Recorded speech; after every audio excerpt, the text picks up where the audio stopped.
I want to share with you 5 things, and they're not going to be on the screen or anything. 5 things that I do that hopefully you can try. If you've said, you know what, I want life to be different. I want life to be more meaningful. I want to follow God. I want to be counted as a hero of faith. I want to see something greater. Here's 5 things that I do that I ask myself throughout the day. The first thing is that I want to start with God having the first word and the last word. First word, last word. And I learned this from Pastor Rick Warren. He's at Saddleback. The church is gargantuan and just such an amazing man of faith. And years ago, I heard him say, I want to start my day with God and give him the first word of my day, and I want him to have the last word of the day.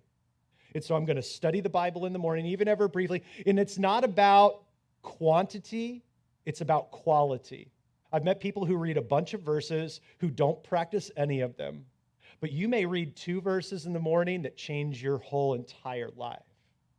What does it look like to give him the first moments and last moments of the day? That's the first thing that I think through. The second one is, what are my rhythms in life? What are my daily rhythms?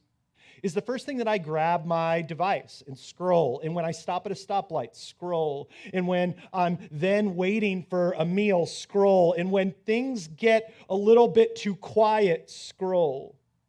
See, what if I'm missing these moments because I'm so afraid of silence? What are the rhythms? And so I ask myself, what are the friendships in my life that are lifting my spirit? What am I taking in daily? In content, in news and movies and music? What is feeding inside my soul? How am I praying? How am I reading my Bible?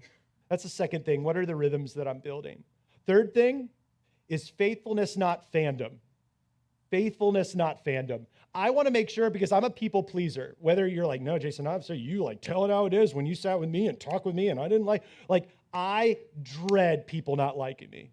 Like deep down, even though, and I know the worst curmudgeon in the world still deep down does not want people to hate him. But if we choose people liking us, fandom over faithfulness, will lose every time.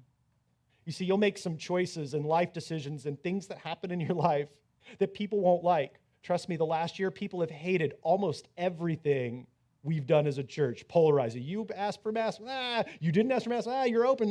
You're open or not. Like, you're shutting down. You're doing online. You didn't do online the way I wanted to. And I'm just like, oh, we just want to tell people about Jesus. That's all. That's it. Like, that's all we want to do. But no Jesus. But you know what? You don't grow as a hero of faith by getting a lot of fans. You grow in your faithfulness. That's the third thing that I dial into. The fourth thing I asked myself, was today a beach day? And what I mean by that is not going and sticking your feet in the sand. What I mean by that, and I started thinking through this the very first time I saw Saving Private Ryan. And I watched as they stormed the beaches, and I wept when I watched that, knowing what had happened that day. And I wonder, when it comes to being a hero of faith, was today a beach day? Was today a day that I stood strong for God? Was a day that I didn't compromise my beliefs, my family, my church, my God? Did I stand for the mission, or did I just falter through today? Because if today wasn't a beach day, then I really need to focus back on what it means to follow him. The last thing is that I want to look through a windshield and not the rear view. That every day when I put my head on my pillow, I cannot think about what happened behind me.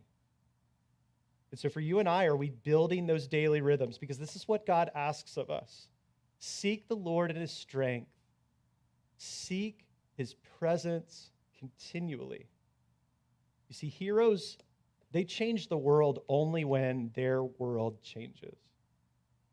So you want to see that friend of yours come to faith? You got to dig in and build healthy rhythms. You want to see, we're in Mother's Day. You want to see mom come to faith? You want to see your family member really meet Jesus? Well, you can't lead someone to what you don't have. Are you truly living what it means to be a hero? Are you truly living what it means to follow Jesus with every part of who you are?